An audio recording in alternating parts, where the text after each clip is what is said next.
So today we have been given the topic on hearing, science of hearing, Shravanam. What we are doing right now, you are hearing the class. So how scientific this is? What is it all about? So a lot of discussions have happened on this topic in ISKCON. There are many ways of discussing this, seeing this topic. But I'll take a different perspective today on the importance of hearing Krishna Katha, hearing scriptures, hearing Bhagavatam classes, or studying scriptures. So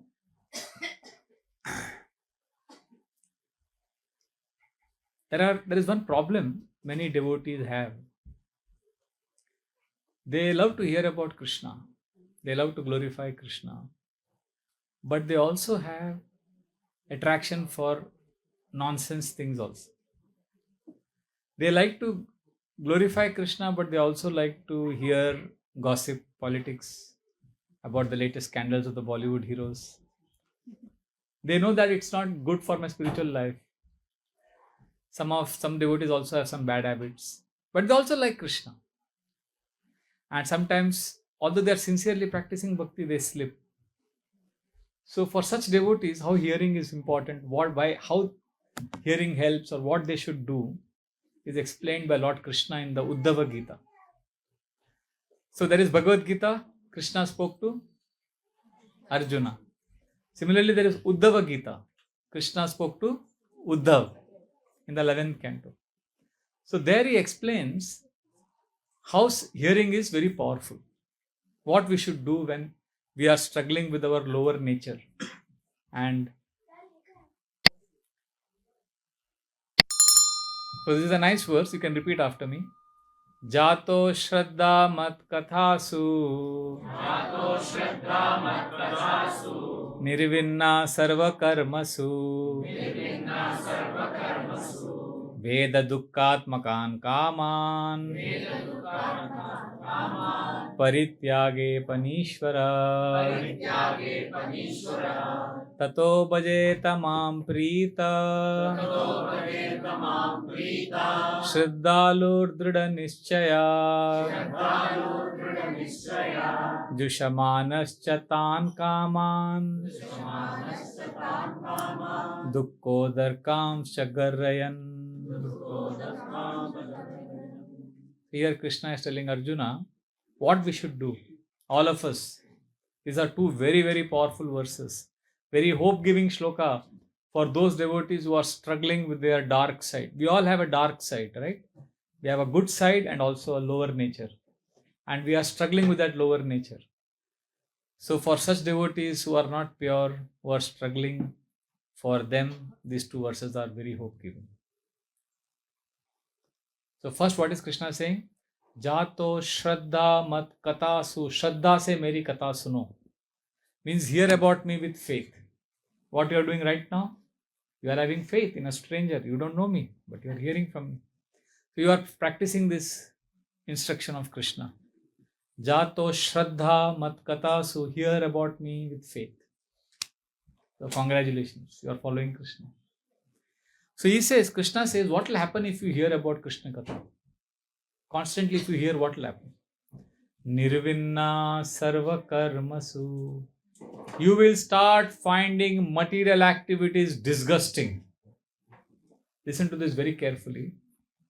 If you hear Bhagavatam every day, regularly, if you study scriptures with faith, then Nirvinna Sarva Karmasu. You will start finding materialistic activities disgusting. Why you find it disgusting? Because when you hear scriptures, you will learn Veda Dukkhatmakan Kaman. You will learn that all sense gratification leads to misery. So when you learn that sense gratification leads to misery, then when you hear scriptures more and more, you will start finding materialistic activities disgusting. But there is a twist in the plot.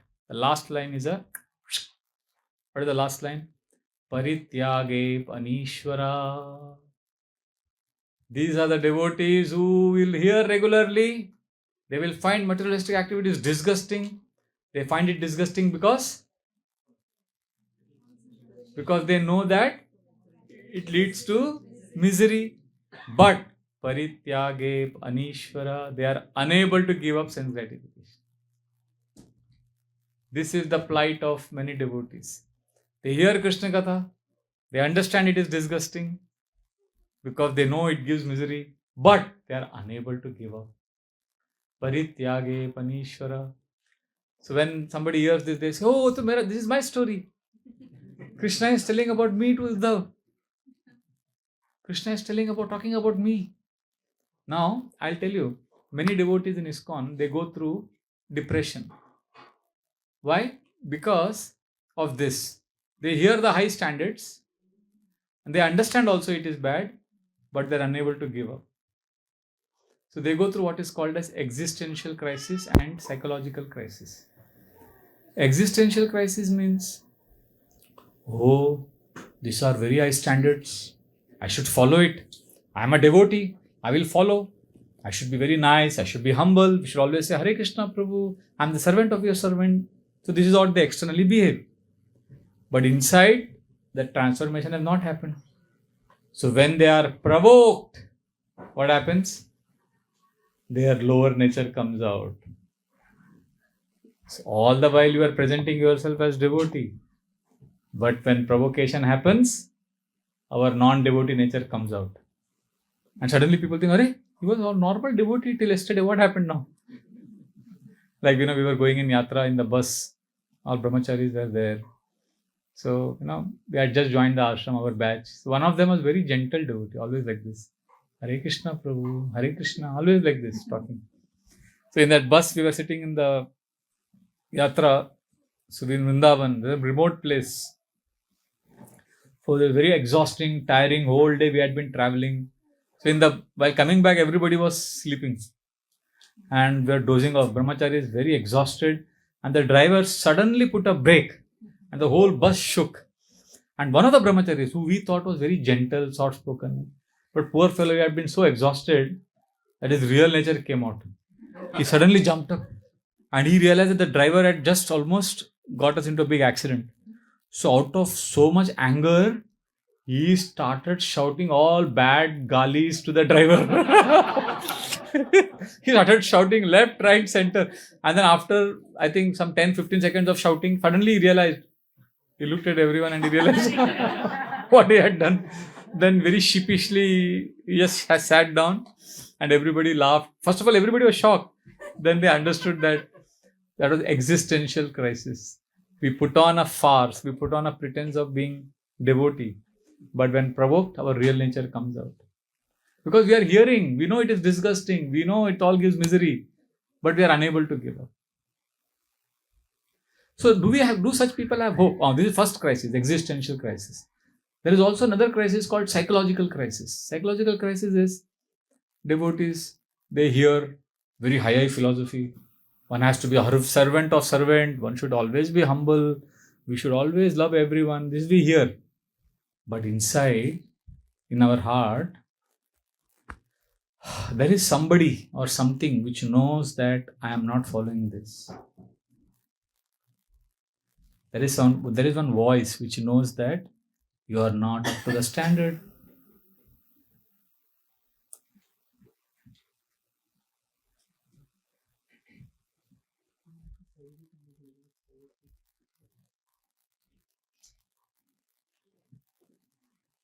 Thank you. There is a voice within us which knows we are not following the ideal standards. And that voice becomes loud, slowly with passage of time. Hare Krishna. Can you settle down? Yes. So that voice becomes loud and that voice starts gnawing at us. You are fallen, Prabhu, you are not sincere, you are hearing big philosophy, you are very far away from the reality. So that keeps eating us. And that's how devotees, after years of practice of bhakti, get into depression. Because they keep hearing all big philosophy, but they are grappling with their dark side and they are unable to overcome it. That's why this first verse which Krishna tells Uddhava is exposing all of us. That it is disgusting, you have heard it is bad, you can see it is bad, but you are unable to give up. So if you are identifying with this situation, then there is hope in the next verse. Immediately next verse, Krishna tells us that we should do 4 things if you are in this category. No problem. Just do these 4 things. You want to know what these 4 things are? So first verse, what did Krishna say? If you hear attentively, you will find materialistic activities disgusting. You will find it disgusting. Why? Because you realize that, you learn that it leads to, sense gratification leads to misery. But the worst part is, you can't give up. So if you are in that situation, then Krishna says do 4 things. What are those 4 things? Tato bhajeta mam prita. First he says, continue doing what you are doing, devotional service. Hearing. First he said, no, just hear Krishna. So continue coming for these Bhagavatam classes. Tato bhajeta, continue. But how? Mam prita. Do it happily. Be happy. Prabhupada said, chant Hare Krishna. And there are 2 instructions here. Chant Hare Krishna also. And be happy also. People say, Prabhupada said, chant Hare Krishna, then you will automatically become happy. No, Prabhupada did not say that. Prabhupada said, chant Hare Krishna. So be happy when you are chanting Hare Krishna. So that means 2 things are there here. You are not able to give up sense gratification, continue doing bhakti, continue hearing, continue to come for Bhagavatam classes, but do it enthusiastically, happily. Hari bol Prabhu, I am coming for Bhagavatam class today, I am chanting. You will say, Prabhuji, but isn't this hypocrisy? Right? This doubt will come. Therefore, in the next 2 things are very important. First is, Tato bhajeta mam prita shraddhalur drida nischaya. Shraddhalur here means have the proper aspiration. The aspiration is, I want to overcome this dark side of my nature. Keep that aspiration burning in the heart and practice hearing of Bhagavatam happily. If we don't have that aspiration, then we are hypocrites. Then we are shameless people. That means we are doing nonsense and we are externally presenting ourselves as devotees. But if we have a sincere desire to improve, that is Shraddhalu, then we are following 3 out of the 4. And the 4th one is very important. Drida Nischaya, with determination try to overcome your dark nature. 4 things Krishna is asking us to do. What is the first? Continue hearing and chanting. Second? Enthusiastic, happily. Third? Aspiration, keep it pure. And 4th? Determination. Practice determination. And if you do these 4, what will happen? Tato bhajeta mam prita shraddhalur trida nischaya jushamanascha kaman. You are continuing to slip from the standards that you are trying to overcome. You are slipping from the standards that you are trying to achieve. Jushamanascha kaman. But what will happen when you slip? Dukkho darkamscha garrayan. You will be miserable. You will be miserable and you will repent. Garrayan means you will repent because you want to achieve high standards, but you are not able to achieve. And you already heard in the scriptures, in the classes, that sense gratification leads to misery. And now you are not able to give up. So you know knowledge also you have and you are experiencing also misery. So you will be miserable. And therefore you see many times devotees are miserable. Therefore, Krishna is telling us do these 4 things. Be happy. It's very important for devotees to be happy and enthusiastic with determination and with the right aspiration, because it's not going to be easy to overcome the dark side. Therefore, continue hearing, although you are struggling. Sometimes I feel materialistic people are happy, shameless. You know, there's one verse in the 3rd canto which says, forget that verse, how it begins. Show Krishna. There are so many verses in my verses book, but when I want, I don't get. A very amazing verse in the 3rd canto which says, how does that begin? That Yascha Muda Tamaha Loke. You should repeat this verse. Let's see if I also recall. It's an amazing verse. Who is happy in this world? Yascha Muda Tamaha Loke. Yascha Muda Tamaha Loke. Yascha Buddhe Param Gata. Yascha Buddhe Param Gata. Vaubau sukamedete Klishyat antarhito jana. So, the third canto it is explained. Yascha muda tamaha loke, the lowest person who is engaging in sense gratification. Yascha buddhe paramgata, and the pure devotee who is beyond matter. Vaubau sukamedete, they are very happy. And who is miserable? Klishyat antarhito jana, the one who is in between, like us. They are miserable because they are trying to overcome. They are not able to overcome. So sometimes devotees are miserable. But we need to have these four things in place. High aspiration, determination, and happily, enthusiastically hearing and chanting. Don't give up hearing and chanting because you are failing. This is a process that will purify. How can you give it up? Continue. And eventually, this process will overcome the lower nature. But don't give up the process. Very important. Many times devotees do this mistake. Just because they go through existential crisis, they go through guilt, they feel there is something wrong in devotional service. Krishna is telling us, no, be enthusiastic, be happy. So if any of you can relate with this situation, Krishna's instruction is very clear. Chant Hare Krishna and also be happy. So being happy is a service in ISKCON. Because you can give hope to others. Look at this airline stewardess and steward, what they do when you're in the plane. For this aerostess, she comes. She may have had a miserable day. Her domestic life may be in a mess. Her husband may have left her. She may be going through some big crisis. But when she is in the plane and you are the passenger, what she does? Good morning, ma'am. Good morning, sir. She'll give you food. If you don't eat, like when I'm traveling many times, I don't eat anything. So they get anxiety. They show, they don't care, but they show, oh, sir, you didn't eat something. They keep as if they really care for you. I'm thinking, what does it matter to her? But that is their service.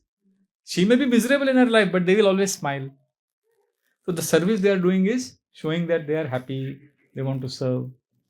Similarly, we as devotees, one of the biggest services we have to do is be happy, enthusiastic.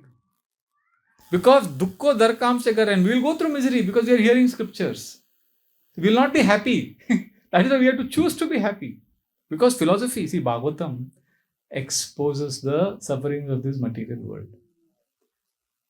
This world, everybody is suffering, and Bhagavatam will not give you any illusion. Prahlad, he explains to Narasimhadev, see, these are the kind of scriptures you hear. When you hear this, then how can you enjoy sense gratification? Like he tells, my dear Lord Narasimhadev, I know what is material world. Drishtha maya divi vibho kiladeshnya panam ayushriyo vibhava ichchati anjanoyam yesmat pitu kupitaha savijrimbita bhru visfurjitena lulitat satute nirasta. He's telling the Lord, my dear Lord, I have seen as a young boy, I have seen my father, Drishtha maya divi vibho kiladeshnya panam. I saw the great kings, the demigods, the great chieftains of great planets, all of them with royal robes, Ayu with long lifespan, with opulences, Shriyo, Vibhava, with lot of wealth. Ayu, Shriyo, Vibhava, Ichchati Anjanoyam. These people had anything and everything they wanted. But all of them, they used to tremble in fear in front of my father. Who was his father? All of these people, my dear Lord, Yesmat Pitu Kupitaha Savijrimbita Bhru. When my father would sarcastically laugh. Sometimes Hiranyakashipu out of anger would laugh. Like in the olden mythological serials, they would show, these demons. When they are angry, they would laugh. Ha ha ha ha, they would laugh like that. So Hiranyakashipu sometimes would laugh sarcastically. Kupita hasa. Hasa means laughter. Kupita means angry laughter. Sarcastic laughter. And how he would laugh? Yesmat pitu kupita hasa vijrimbita bhru. His eyebrows would move like this. He would look up at the demigods out of anger and he would look at them and laugh. And when you would do that, what will happen? All these demigods would shiver in fear. Hey, Hiranyakashipu is looking at us. and he's sarcastically smiling. That is the power of Hiranyakashipu. Prahlad is very graphically describing. That is how powerful my father was, my dear Lord, that when he would sarcastically look up and move his eyebrows, all the demigods would tremble. And these demigods had a lot of power. But what happened to my father? Yesmat pitu kupitaha savijrimbita bru visfurjitena lulita satute nirastha. With the tiny figment of your power, you just did like this. You just, क्या बोलते, चुटकी बजाया आपने. My father was finished. What to speak of all these kings? By your small tiny power, you could destroy my father, who could bring terror into the hearts of all these demigods. So you are so powerful, your time factor is so powerful that the greatest enjoyers have no power in this world.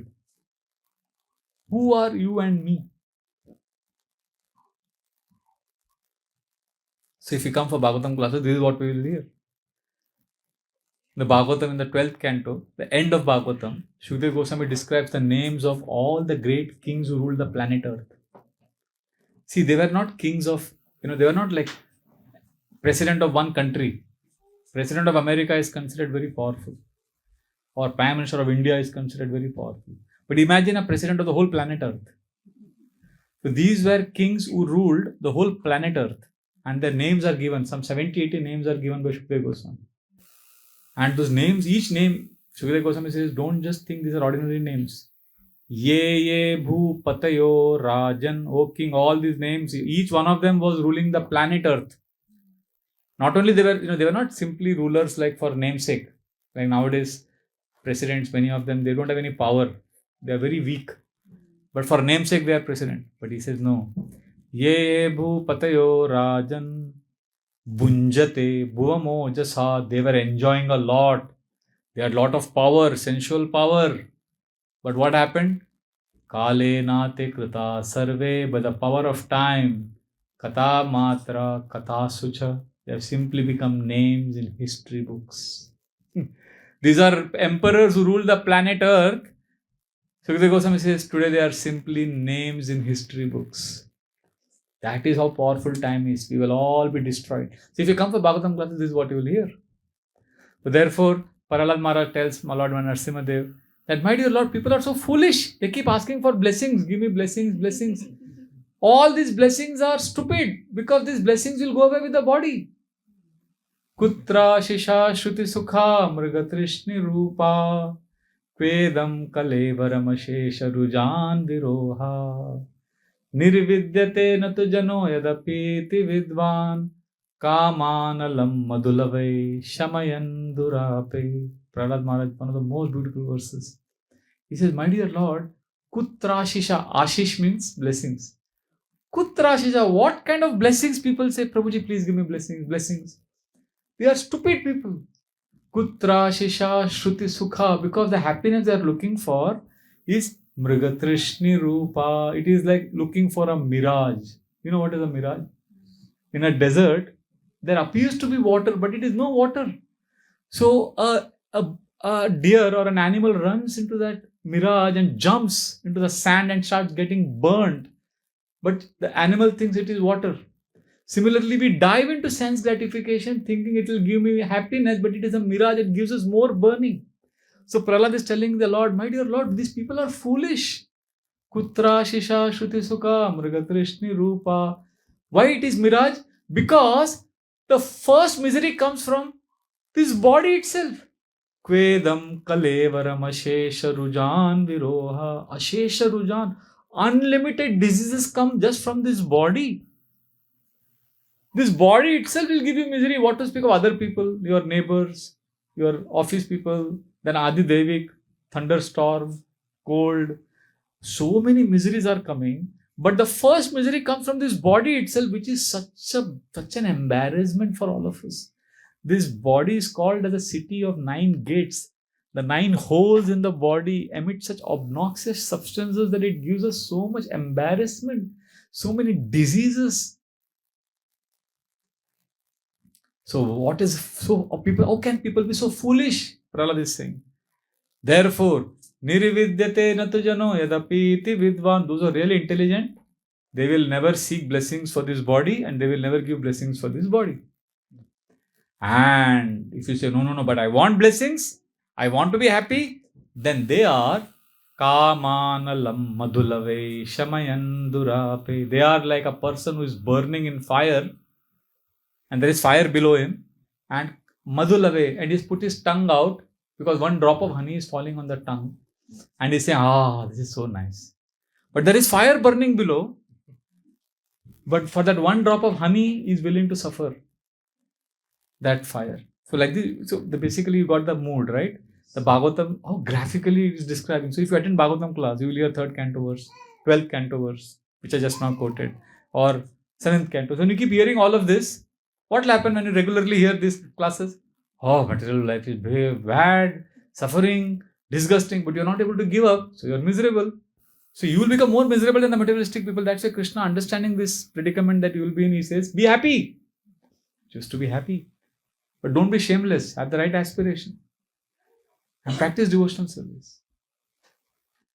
So therefore, what we can do to make it a very happy experience, practically speaking. See, I will tell you what I do and what we have done. Many of us do this. See, one day I went to one yatra with three devotees friends of mine, and it was raining, so we couldn't go and do the yatra seva. We had gone on an advance party. So we stayed in the hotel room, and I had this tape, Prabhupada's tape, and I played a lecture. I told these 3-4 friends of mine, let us just sit and hear this class for next 40 minutes. It's a 40-minute class of Prabhupada. I played, I said, hear attentively. Don't write any notes. So they all agreed. I said, we'll have a 3-round game. So when I played the class, everybody is listening. So after the class got over, after 40 minutes, I said, the first round now we will do is, we will now recall the entire class. Whatever you remember, say. So one person said, Prabhuji, I did not write any notes. I don't remember anything. And other fellow also said, I don't know, Prabhuji. I may remember 1 or 2 points. I said, no, try. You will remember, try. So one person remembered 1 point. Another person remembered another point. And you won't believe it. Because of that combined synergy, everybody came together. The whole class we could recall without having written any notes. We don't have faith in ourselves. We don't try only. So this recall round went of 40 minutes. The class was 40 minutes. But recalling itself became so much fun that it took us 40 minutes to recall. At the end of it, everybody was like, Prabhuji, I'm feeling so confident that, see what happened, one person remembered 1 point, the other person remembered something else. It's like it prompts you. So the first round was a great success. We call it recall round. I called it recall round. Then I said, now we'll do the second round. In this entire 40-minute class that you heard, what did you relish? What did you really like? Some things you must have really liked. So in this relish round, you can share what you liked and what similar things you heard somewhere else which connects to what you heard. That also you can share. So one person said, Prabhuji, when Prabhupada said that point about, how we should always remember Krishna, that point I liked it very much because the same point Gaurang Prabhupada had said in that class, and Maharaj also said like this once. So like that he remembered some things. Second person said, I relished this point. Third person, like that. This round also went on for half an hour to 40 minutes. Everybody was sharing what they relished. I said, now the third round, final round. What can we resolve in our life based on this class? What can you personally apply in your life? Everybody had something to share. So at the end of it, the class was 40 minutes, but our churning, our discussion, our digesting it lasted for another 1.5 hours. So, like when you eat food, you may eat little food, but if you digest it, chew it properly and digest it, then it nourishes you. Similarly, we heard a class for 40 minutes, but we spent 2 hours churning it. So at the end of it, everybody was nourished. This is the meaning of hearing happily. All of us were suffering, struggling in our life, but this exercise made us very happy. Actually, Srila Prabhupada told this in a letter on July 8, 1972, to letter to one of his disciples called Bhagavatanam. Srila Prabhupada says in that letter, please read my books and hear Bhagavatam regularly every day. try to understand scriptures sincerely, then two things will happen, Prabhupada says in that letter.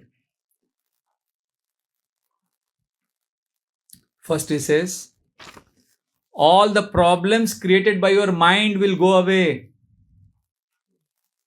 And second, Srila Prabhupada says in that letter, you will see Krishna face to face. All the problems created by the mind will dissolve. This is the exact words he uses. The mind creates a lot of imaginary problems. But when you study scriptures deeply, because the scriptures are higher intelligence, they are not human made, they are coming from God, Lord. When we read those scriptures, all the imaginary problems created by the mind will dissolve away. And what is the second? You'll see Krishna face to face. So you can try this, when you read scriptures or hear, like today's class you heard, right? You can go back to someone. So you can try to do these 4 things. It's called as read method or reap method. First is read or recall whatever you read. Second, E stands for examining it from various angles. Means imagine you have to share this, you have to explain what you heard today to another friend. How will you explain it? Tell yourself only how you will explain. That is E. And third is A, apply. How will you apply this knowledge in your life? And fourth is prayer, where we pray to Krishna. Krishna, this is what I heard, this is what I learned, this is what I can apply in my life. Please give me the strength to use this knowledge for coming closer to you. When we follow this reap method, then scriptures actually give us a lot of strength, a lot of benefit. Many of us hear classes, but hearing is only, it goes to the ear and then comes out of the other ear. It's a true story. It happened in India in one Bhagavad Katha. One very famous Bhagavad speaker, the first day of Bhagavad Saptah, there were 50,000 people sitting in the audience. You know what he did? How he started the class, everybody was shocked. Before the class, everybody seeing next to him, he had kept 3 statues, all looking alike. And everybody is wondering, what are these 3 statues doing? And this Bhagavad Kathakar said to the audience, all of you here are like that first statue which is sitting here in the stage. So I have come, before beginning the Bhagavad Saptah, I want you to look at this statue carefully because you are all like him. And everybody said, what? How is he like us? How are we like him? For the disciple of this Guru, he came with a big stick. And that first statue, because the Guru said all of you are like the first statue, the disciple took that stick and he put it inside the ear of that first statue. As soon as he put it, it did not go inside only. He kept pushing it, it's not going in. And he's putting all his energy to put inside, it's not going in. And he got exasperated and he fell on the ground. And the father said, most of you are like this first statue. Whatever knowledge I give you for 7 days, it will not go inside only. Some of you are like the second statue, isn't it? So the disciple got up, he took that stick, he put it inside the second statue. As soon as he put it inside the ear of the second statue, the stick went in and came out of the other ear. He said, see, all of you are like this. Whatever you hear, you will hear from one ear and it will come out of the other ear. But I want you to be like the third statue. So then the disciple went with the stick. He put it inside the ear of the third statue. As soon as he put it, the stick went in. He put it inside more, the whole stick went in, but it did not come out of the other ear hole. It went somewhere. He said, I want you to be like the third statue. Don't just hear. Learn. When we meet people, I don't ask them, what did you hear today in the class? We ask them, what did you learn today? There is a difference between hearing and learning. And higher is, what can you apply from today's class? Hearing is Shravanam, learning is Mananam, applying is Nididhyasanam. So Vedic scriptures are meant to be not simply heard, because when you hear, it enters the ear and comes out of the other ear. When you are in the mood of learning, it enters the ear but does not come out of the ear. It goes somewhere else in the body and there it starts working magic. And from that place where it enters, it starts directing your life, it starts guiding you, it protects you, it becomes your best friend. We want to make the knowledge that we hear in the Bhagavatam classes, we want to make it our friend. We want to make it our guide. We want to see that it protects us. That is called learning. Shravanam, when we hear, it is like lighting fire. It is the first step. But mananam, reflection, is when we like protecting that flame from burning. And nididhyasanam is like allowing it to become a forest fire. It burns. And vandanam, when we start offering prayers, it is like that forest fire burns to ashes all the dry grass of sinful reactions. So therefore, when we hear attentively, it can potentially destroy all our bad habits. It can help us come closer to Krishna and make advancement in spiritual life. So don't underestimate the process of hearing. Come together every day, hear, because Krishna has given us this amazing gift. Srila Prabhupada, when he was a Grahastha, Abhay Babu, he was taken Allahabad. He had Prayag pharmacy. Actually, he was the one responsible for starting the Gaudiya Mutt there. Atulanand Brahmachari and Bhakti Raksha Sridhar Maharaj, Bhakti Pradeep Tirth Maharaj would visit him in his pharmacy. Srila Prabhupada would go and catch some of the richest industrialists there in Allahabad, Prayag, and he would get donations. And by that, all those donations, they managed to make a big temple. So for the inauguration, Bhakti Siddhanta Saraswati Thakur came there. And Srila Prabhupada, 2 months before, he had seen Bhakti Siddhanta Saraswati Thakur in Vrindavan, Koshi. And Bhakti Siddhanta Saraswati Thakur was giving class and Srila Prabhupada was hearing the class attentively. That's one meeting.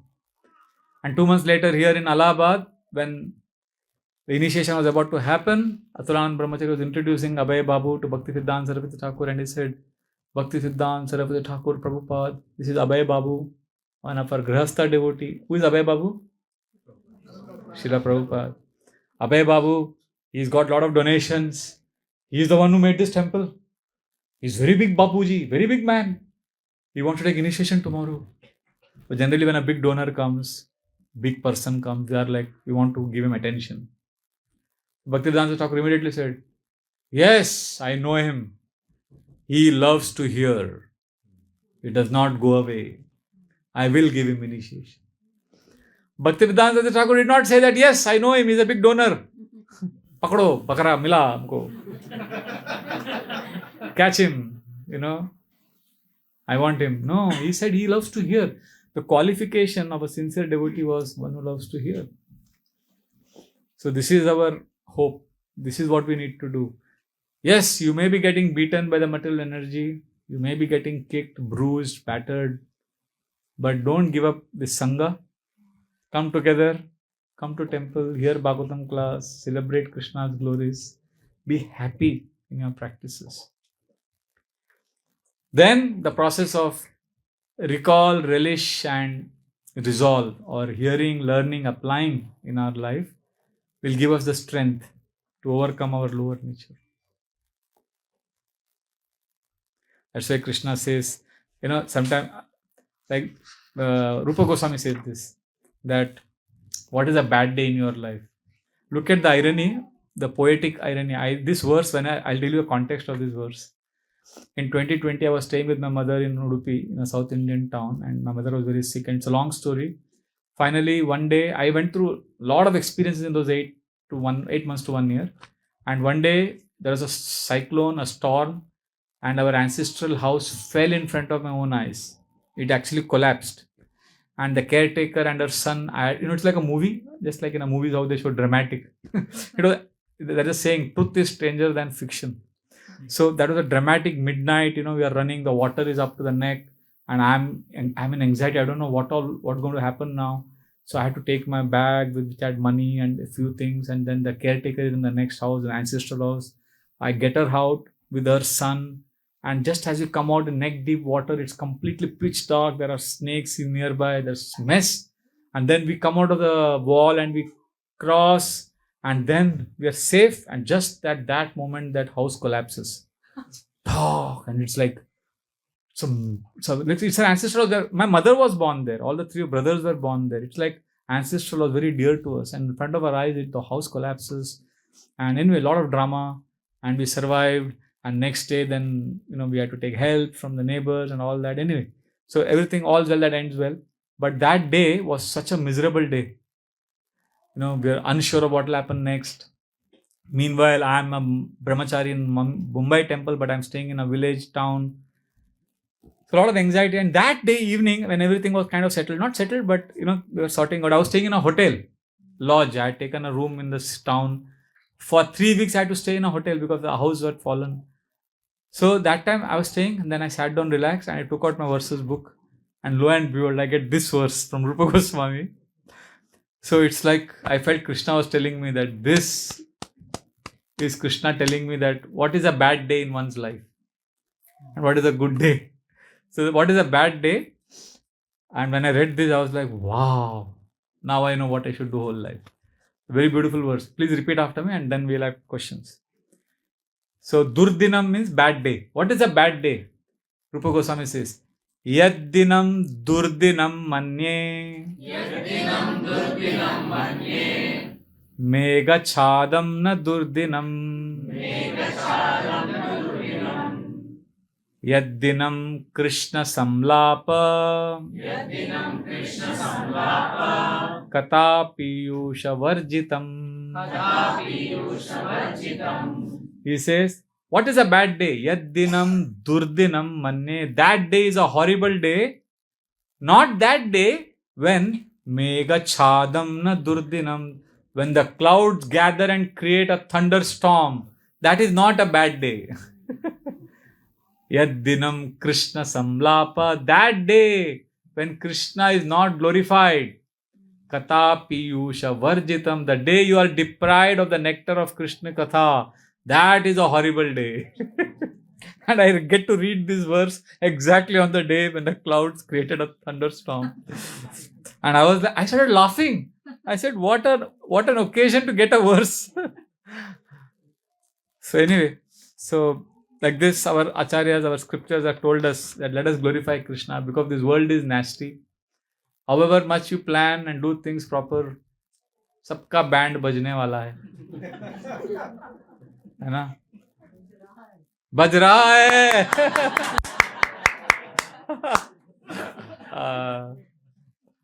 Yes.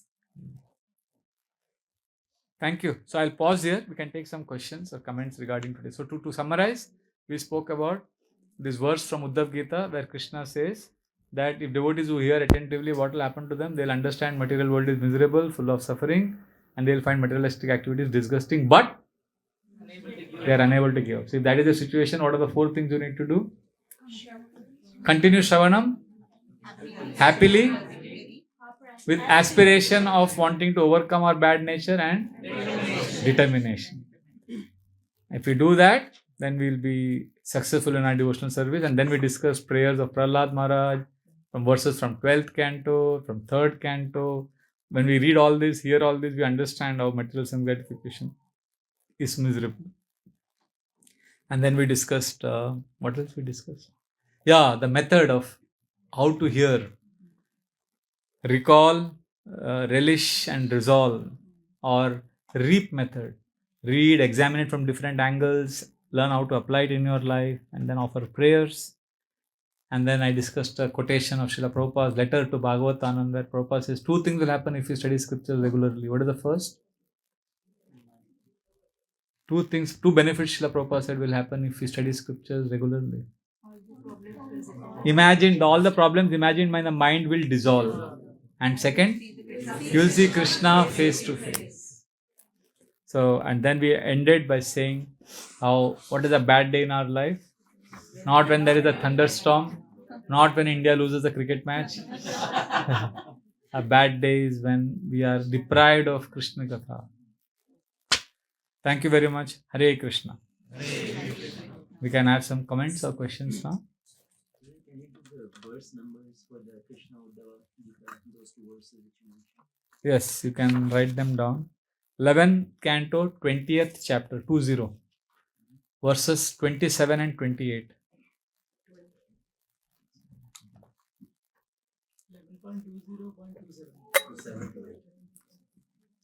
11th canto, chapter number 20, and verses number 27 and 28.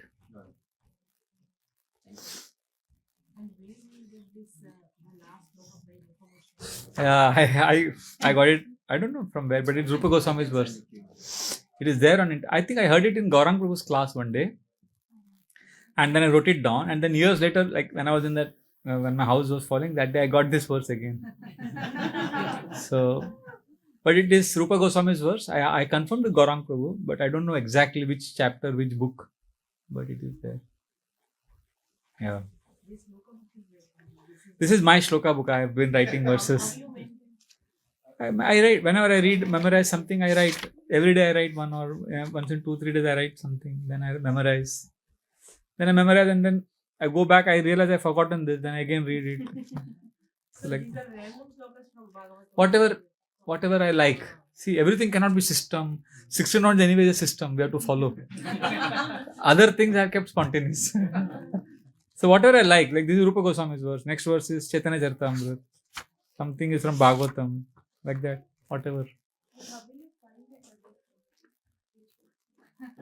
So I'm not so organized.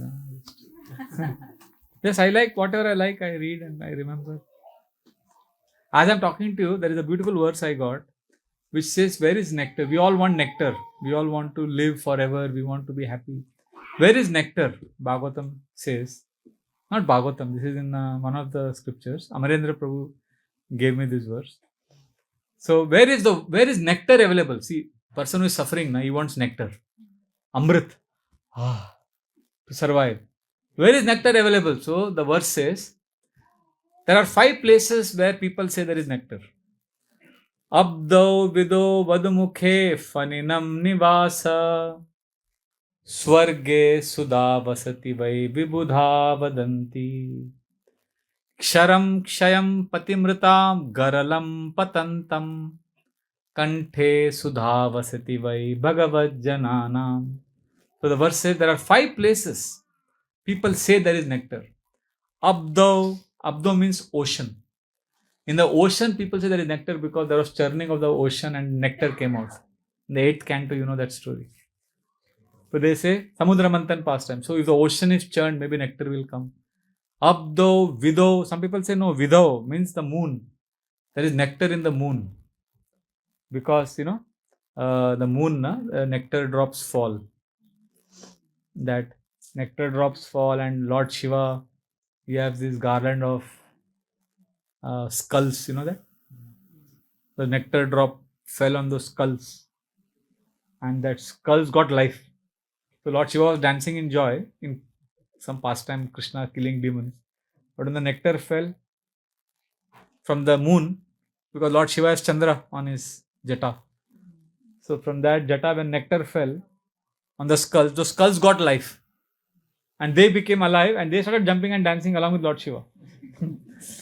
So there is a theory that nectar is available in the moon. First theory is, where is nectar? Ocean. Abdo vido vadumukhe. Vadumukhe means, oh, in the beautiful face of my lover or beloved, there is nectar. That's what a lover will say. Vadumukhe. And fourth, Paninam nivasa. Paninam means the serpents, there is nectar. Because when Bhima was thrown into the Nagaloka by being, that poisoned cake he ate. So when he went with that poison to Nagaloka, the snakes bit him and he came back to life. So that means it is said that in the Nagaloka there is nectar. Paninam nivasa. Then Swarge sudha vasati vai. In the Swargaloka there is nectar, people say. Vibudha vadanti. Intelligent people have declared that there is nectar in these 5 places.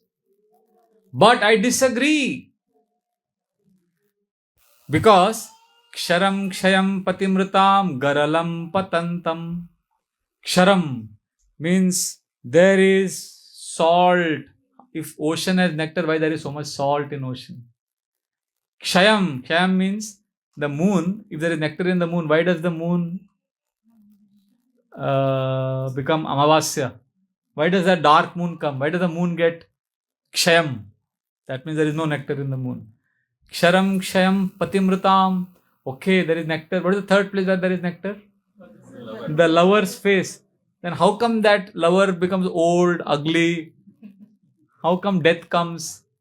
Patimritam. The person dies eventually. That means there is no nectar in that person also. Ksharam kshayam patimritam garalam patantam. Oh, you are saying serpents have nectar? Garalam, but the serpents have poison in their serpents have poison. And that wish, halahal wish Lord Shiva took. So it is not, snakes don't have nectar. Patatam, and patantam means if there is nectar in heavenly planets, then why heavenly denizens fall down? They get cursed. So there is no nectar there also. So first they say there are 5 places where there is nectar, and the third line disproves that each place there is no nectar. And where is nectar? Ksharam kshayam patimrutam garalam patantam kanthe sudha vasati vai bhagavad jananam. Those devotees of Krishna were always glorifying Krishna. In their throat there is nectar. And if we hear that, if we take it from there, then we will also get that Amrit. And we will remember Krishna. I know some of you are thinking, Prabhuji, but if I may chant, I may hear Krishna Katha, but all that is okay. But you only said, no, they're not able to give up sense gratification. So when I'm dying, just when I'm dying, what if I forget Krishna? Whole life I'm struggling. I'm hearing also, and I'm weak also. What if during death I don't remember Krishna? So Vara Puran says, don't worry if you don't remember Krishna while dying. Do you remember? Chant this verse. Yadi vatadi doshena mad bhakto mam na chasmaret aham smarami mad bhakta nayami paramam gatim. Because of the imbalance of air, yadi vatadi doshena mad bhakta, my devotee mam nachasmaret, my devotee cannot remember me. Krishna says, no problem. Aham smarami mad bhakta, I will remember my devotee. Nayami paramam gatim, and I will take him back to my place. We just have to be sincere and happy in our execution of devotional service. And here Krishna Katha sincerely, without hypocrisy, Krishna will take care. Hare Krishna. I don't know what question you asked and what I answered. Went on a different tangent. Yes. And that the mercy of Krishna is there now. That's one of the reasons you start becoming happy, that you are trying your best. And if that doesn't, that is one of the things you are saying about happy, that you tried your best and you continue trying. And this last verse really gives you a hope that when Krishna mercy would come. Yes. Yes. Very hope-giving verse. And all the devotees and all Sudas and everybody is saying that give me bhakti, give me bhakti. Yes. They had miserable life too. Yeah. We call it miserable, but they were in ecstasy. And they were happy. They were happy. Worldly Remember? misery. Worldly misery is there. Because that is what Krishna does, Krishna takes away everything. But Krishna is Hari. He takes away all that is inauspicious for us. But he gives us what is good for us. That's why Bilamangal Thakur says, Krishna, you taken away everything. Dhanam cha manam cha tatendriyani pranam sharutva mama sarvameva palayase kutra drutodya chora tvam bhakti damna simaya niruddha. Oh, you chor. The whole bhajan is about chor. It's Chorashtakam. 8 verses glorifying the number 1 chor. He names the chor as Krishna only in the last shloka. It's a verse bhajan glorifying chor number 1. He says, Dhanam cha manam cha, you have stolen away my wealth, my reputation.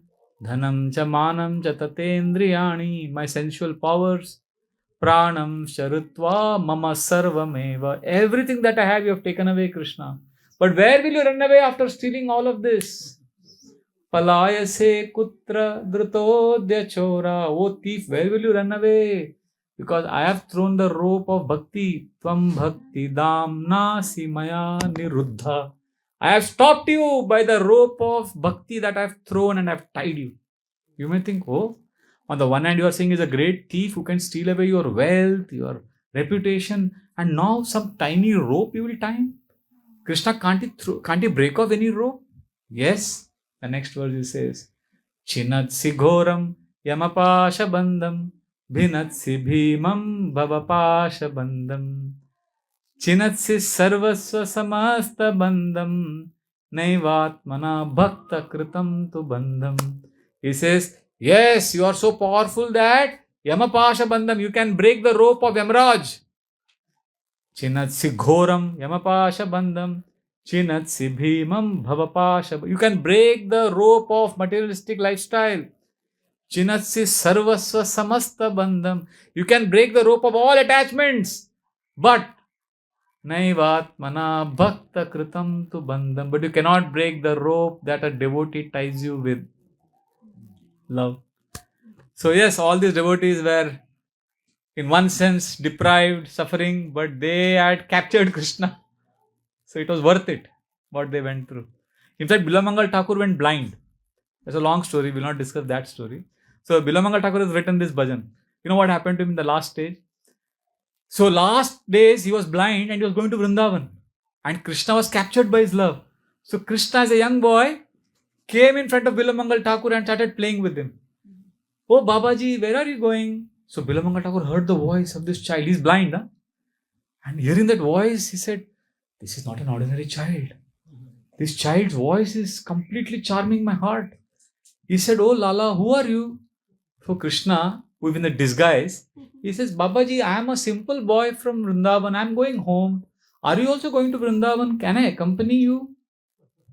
So Bilamangal Thakur, his heart is beating with so much joy.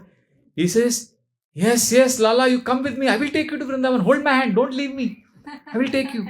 So they start going to Vrindavan. And this child starts, is Krishna. He's making fun. He's having fun with Bilamangal Thakur. He's giving him joy. And Bilamangal Thakur, at one point of time during the journey realizes, this is Krishna. He realizes, but he keeps quiet. He says, if I make it known that I've understood this is Krishna, Krishna may run away. So what Bilamangal Thakur does? He pretends as if he'd have not understood that is Krishna. So he pretends as if this is an ordinary boy. He says, Lala, where do you stay in Vrindavan? So this boy says, oh Baba, I stay near Govind Kund. Acha, where near Govind Kund? But Bilamangal Thakur has understood this is Krishna. But he's simply talking so that this boy doesn't leave him. But they're going. They are going on the journey, and at one point of time, Bilamangal Thakur, because he's fearful, he may lose this boy. So he starts holding the child more tightly and more. So then Krishna understands that Bilamangal Thakur has understood. And then Krishna's behavior changes. So Krishna starts saying, Baba, I have to go back. I'm going now. So Bilamangal Thakur, at that point of time, Bilamangal Thakur understands that Krishna has understood, that he has understood. So then Bilamangal Thakur grabs him. As soon as he grabs him, Krishna says, Baba, no, I have to go. My mother will get very angry. And he frees himself from Bilamangal Thakur and he starts running away. And when he runs away, Bilamangal Thakur goes crazy. He says, oh Lala, wait, where are you? And he's blind, he can't go anywhere. And at one point of time, he realizes his child has gone. And at that point of time, Bilamangal Thakur starts loudly wailing, crying, but simultaneously he starts laughing. He starts crying and also he's crying because he feels he has lost Krishna, but he starts laughing because he says, oh Lala, you have ran away. You ran away from my grip. You escaped from my clutches and you ran away. Great. But how will you run away from my heart? You have run away from my grip, my physical grip, but you can't run away from my heart. I have bound you in my heart. So this is the goal of devotees. They want to capture Krishna in the heart. So yes, in one sense, Surdas, Bilamangal Thakur, they went through a lot of suffering. But in exchange, they got Krishna. And for that, what they are getting, they don't mind going through suffering. You know? Actually, to be very honest, you know this prayer of Kunti Devi? Where she is asking for suffering. You know this prayer, all of you? You can repeat after me. Vipada santuta shashvat Tatra tatra jagadguru Bhavato darshanam yasyat apunar darshanam. She is telling Krishna, Krishna, give me more and more trouble. Vipada santuta shashvat tatra tatra jagat guru. Lord, please give me more and more suffering. Because when I get that suffering, I remember you, and when I remember you, I don't have to again take birth. Can anyone ever pray like this? Anybody in his right mind will ever pray like this? I can never pray like this. I know people who don't memorize this shlokas. They memorize all other shlokas of this chapter. They are afraid of memorizing this shloka because they say, if I am memorizing, Vipada santu shashvat, if I am memorizing and Krishna hears it and says, Tatastu, तो अपना तो फिर बच गया, band बच गया. So it's very difficult prayer. We will never pray like this. But we, as devotees, we should have this curiosity mindset. How can Kunti pray like this? How can anybody pray, Krishna, give me suffering? See, I'll repeat. We will not pray like this, but we have to understand how she is praying like that. She is praying like that because she got something from Krishna. Just like in Mumbai, there is this very infamous slum area called Berampada. Lot of orphan children are staying there. So it's a true story. The children were playing like the children are playing outside. But these are all orphan children in the slum area. They were playing. And one of the child got badly injured, fractured. And he was rushed to the nearby charitable government hospital where a very loving nurse healed that boy and brought him back to good health. And this child was an orphan. He had never known what is love of mother. And when he became all right, he came back to his slum, his hut where he was staying. He recuperated in a few weeks and then he joined his friends in his play. And one day when he was playing with his friends again, he kept looking at the direction of the hospital. So his friend said, what are you looking at?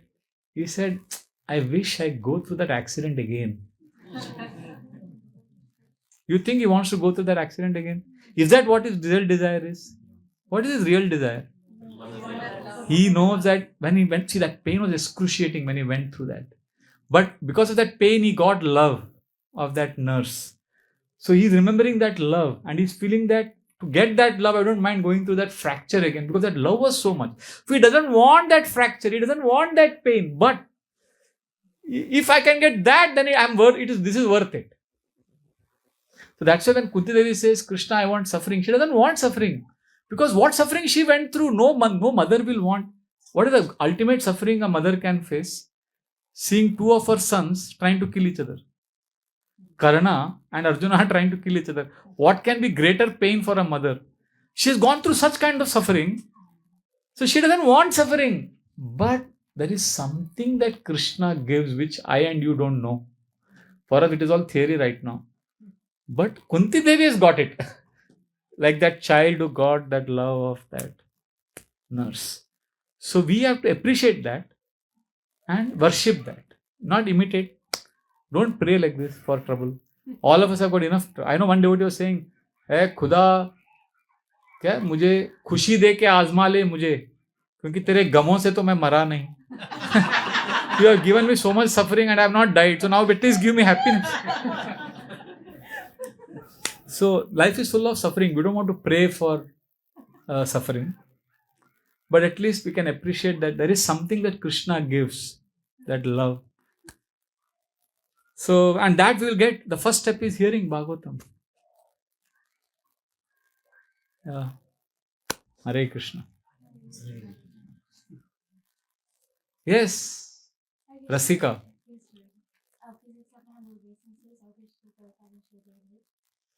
Thank you so much for your sweet association.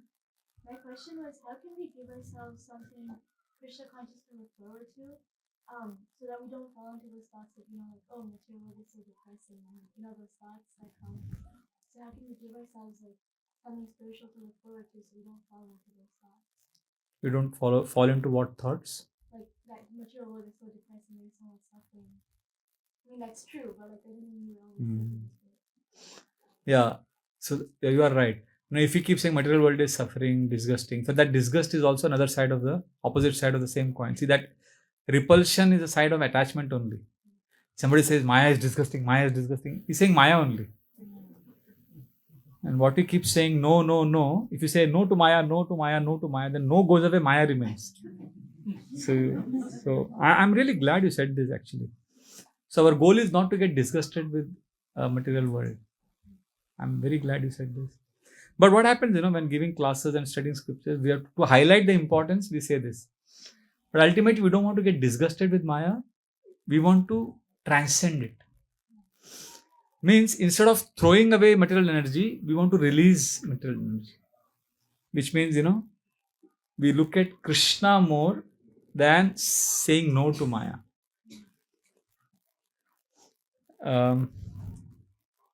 Gajendra was in the grip of a crocodile. So the crocodile was harassing him. So he tried his best, struggling. So when we say we are disgusted with material energy, we are struggling. It's all struggle. Oh no, I don't want material energy. So we keep, that's a struggle zone. So Gajendra was in the struggle zone. If you want to be in the positive zone, that means you have to move from struggle to surrender zone.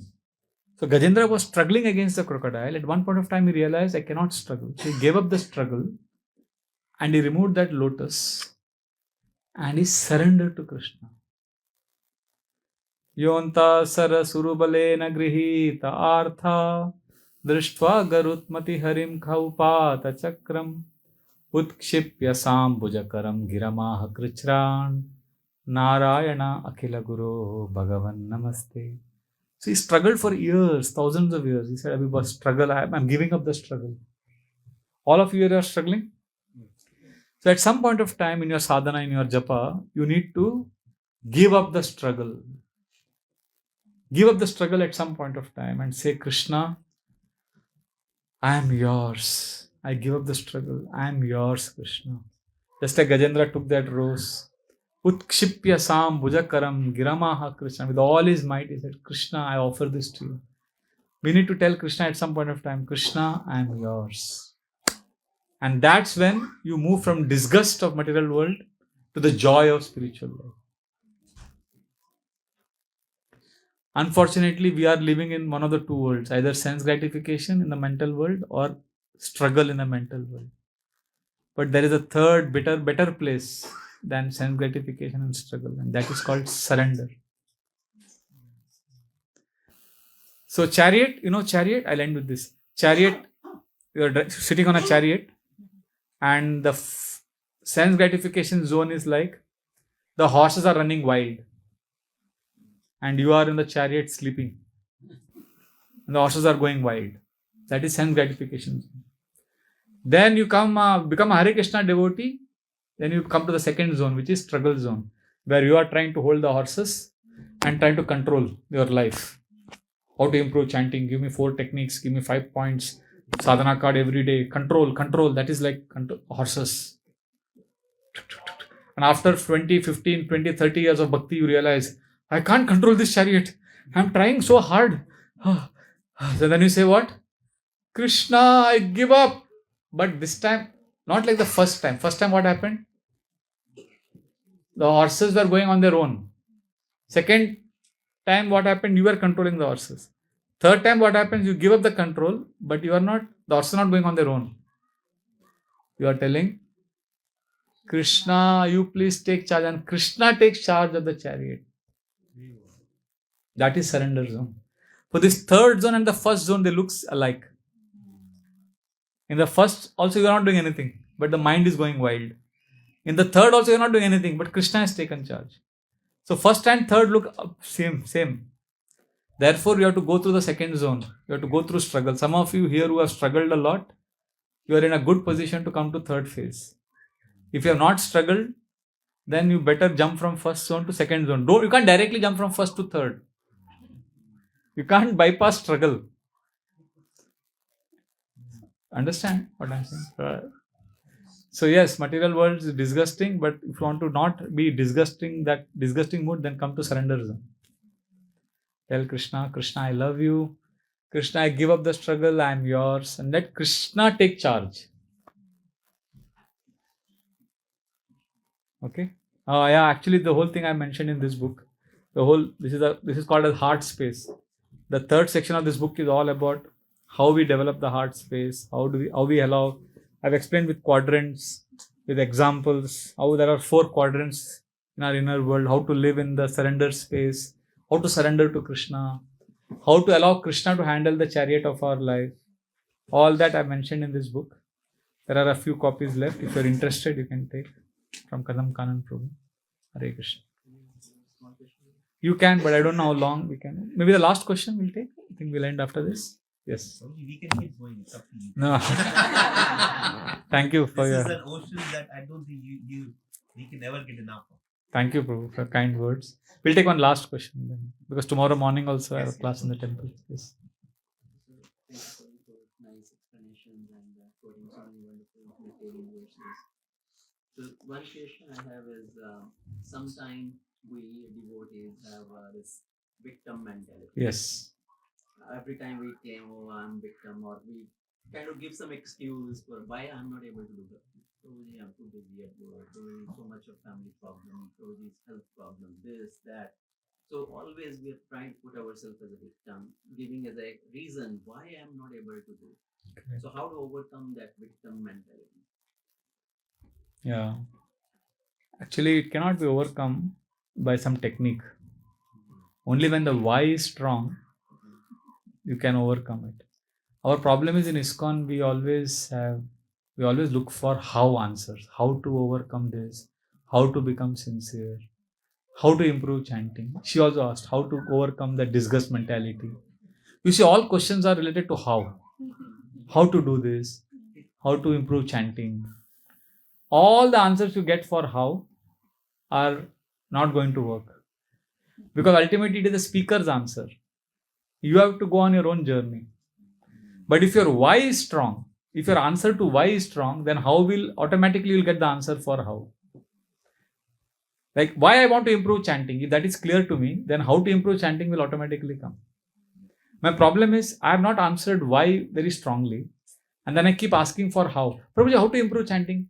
It's very easy to ask how to improve chanting because then I don't have to think. I just have to hear, Prabhuji will answer. But why I should improve chanting is hard work. I have to do hard work. Many times in my class, when people ask how, I ask them why. Like recently, somebody asked me in Bombay, Prabhuji, how to improve chanting? So I said, why do you want to improve chanting? So he said, because I want to go back home, back to Godhead. So I said, why do you want to go back home, back to Godhead? He said, because Prabhupada said that this is one rare human form of life and we should perfect it. I said, why do you believe Prabhupada? He said, because Prabhupada is a pure devotee and this human life is one rare chance. I said, why do you believe this is your one last rare chance? So I made him go back 5 times. If you answer any question 5 times why, if you go back 5 times, then you are touching some sincerity. You are going deeper in your own pursuits, own spiritual journey. But if you don't have that why clear, then how will never help. In ISKCON, we have a typical how to do it questions. How to become sincere, how to become humble. You give any class, in the end they'll ask how to do it.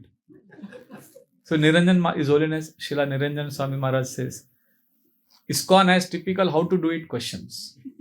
And the answer to all this how to do it questions is you do it by doing it. How to become sincere? You become sincere by becoming sincere. So in my Mumbai, South Bombay, I started preaching. I followed a new trend. Instead of ending the class with question answers, I begin the class with question answers. I thought Bhagavatam begins with question answers. So I said, let us have every class, first 10 minutes question answers and then the class. So in one question answer, one boy raised his hand and he said, Prabhuji, last class you spoke about holy name, chanting as a Kali Yuga Dharma. How do we improve chanting? That whole class, I remember I spoke on the importance of hearing the holy name. For next class, when we began, one person said, Prabhuji, how do we hear the holy name? Mind wanders a lot. For that time, while answering him in that class, I said, we hear the holy name by Sattva Guna practices. I spoke about mode of goodness. And the next class, one person asked, Prabhuji, is this Sattva Guna, how do we live in Sattva Guna? Because our life is full of Rajoguna and Tamoguna. Then I spoke about breathing techniques, pranamaya kosha. The next class, somebody said, Prabhuji, how to do breathing? Because our life is very fast. So I remember telling in that class that this breathing thing, the culture of breathing comes when we understand that I have got limited energy, limited time, and that has to be used fruitfully. That awareness has to be there. So then the next class, somebody said, Prabhu, how to improve awareness? I'm not exaggerating. This is exactly how the flow happened. I said, you improve awareness when you start hearing scriptures. Then somebody said, Prabhuji, our life is very busy. How do we take out time to hear scriptures? And that class I said, you take out time by, when you're traveling in the bus, in the train, you can hear some time. You can hear scripture. In the next class, somebody said, Prabhuji, there are so many lectures available on YouTube and internet. How to decide what to hear? So in that class, I said, you can decide what to hear, what classes to hear, how to hear them, based on your own sincerity and inner calling. You have to connect to Krishna. You have to hear Krishna's voice. You have to be sincere. In the next class, somebody said, how do we hear Krishna's voice, Prabhuji? And I said, we can hear Krishna's voice when we take shelter of the holy names of Krishna and chant Hare Krishna. And the next class, somebody said, Prabhuji, how do we do chanting of Hare Krishna? And I said, we chant Hare Krishna by listening to the holy names. And the next class, somebody said, how do you listen to the holy names? And I said, what? Sattva Guna practices. So you see the cycle? How cycle? How gumta rahega. So there is no answer to how. Start answering why. So as a speaker, as an audience love the how questions, because how, Prabhuji will ask you how and you will answer, we will listen, we will fall asleep in the class, we will wake up. But why means we get disturbed. Don't disturb us. We are already disturbed. Don't ask us. You give class, in between we will sleep and then we'll wake up. But don't make us think. Don't make us think. Give us prasad, we will listen. Hari Bol. Why is very, very important actually. Unless we have why. Chaitanya Mahaprabhu, when he met Sanatana Goswami, this is the discussion they had. Sanatana Goswami is telling Mahaprabhu, Keyami, Kene Amar, Jara Tapatre, why am I suffering, my dear Lord? What is the goal of life? We need to ask these questions. Not simply look for shortcuts. Because we all are suffering, Prabhu. Vidura, who is Vidura? Krishna came to his house. And somebody may think Vidura is a pure, he is one of the Mahajans. He is Yamaraj. He is like very, very powerful personality. You know what life he got? At the end of, after decades of selfless service, what he got reward? He was insulted in the assembly. Yada chapartha prahita sabhayam bratu puromar masutaditopi swayam dhanurdhari nidhaya mayam gatavyatoyad urumanayana. The Bhagavatam describes the suffering, the pain that he went through. We think, Prabhuji, I am a grahastha, I am going through suffering. Arey, what suffering Vidura went through? Yada cha Saitam ittul banakarna bane. The first line, I said a wrong line. Actually, what happened? The verse says like this. Saitamatul banakarna bane. The words that Duryodhana spoke to him was like somebody shooting arrows in his ear. It was extremely painful. And on top of it, Bratu Puromar Masutadi Topi, Dhritarashtra keeping quiet and not supporting his brother added to the pain. So Vidura was in excruciating hurt and pain. But look at him in that pain. Swayam Dhanurdhari Nidhaya Mayam. He kept his bow. He was told, you leave the kingdom only with your breath, which means even his clothes was removed. He was humiliated to such an extent. So for a Kshatriya, his bow is very important, but he keeps his bow on the doorstep and he leaves the kingdom feeling a lot of pain. But the best part is here, Swayam Dhanurdhari Nidhaya Mayam Gatavyatoya Durumanayana. He is simultaneously happy because he knows that now he can go to holy places and hear about Krishna. He wants to hear about Krishna in all the holy places. So this is an amazing contrast. He is extremely sad and is also happy at the prospect of doing bhakti. So all of us will be extremely sad because of the way material energy is treating us. But like Vidura, we also have to learn to be simultaneously happy. Because We have Krishna. We have opportunity to hear about Krishna. That's why we should celebrate. Like Vidura, we will go through pain and suffering. Like today only I was telling in one devotee's house that last year, one of my very close students who was my student, his wife gave birth to a child. It was such a happy occasion. And just 1 hour after that, another very close friend of mine, his 15-year-old daughter, she slipped in the bathroom and fell on her head and she broke her skull and she died. So I'm handling two emotions.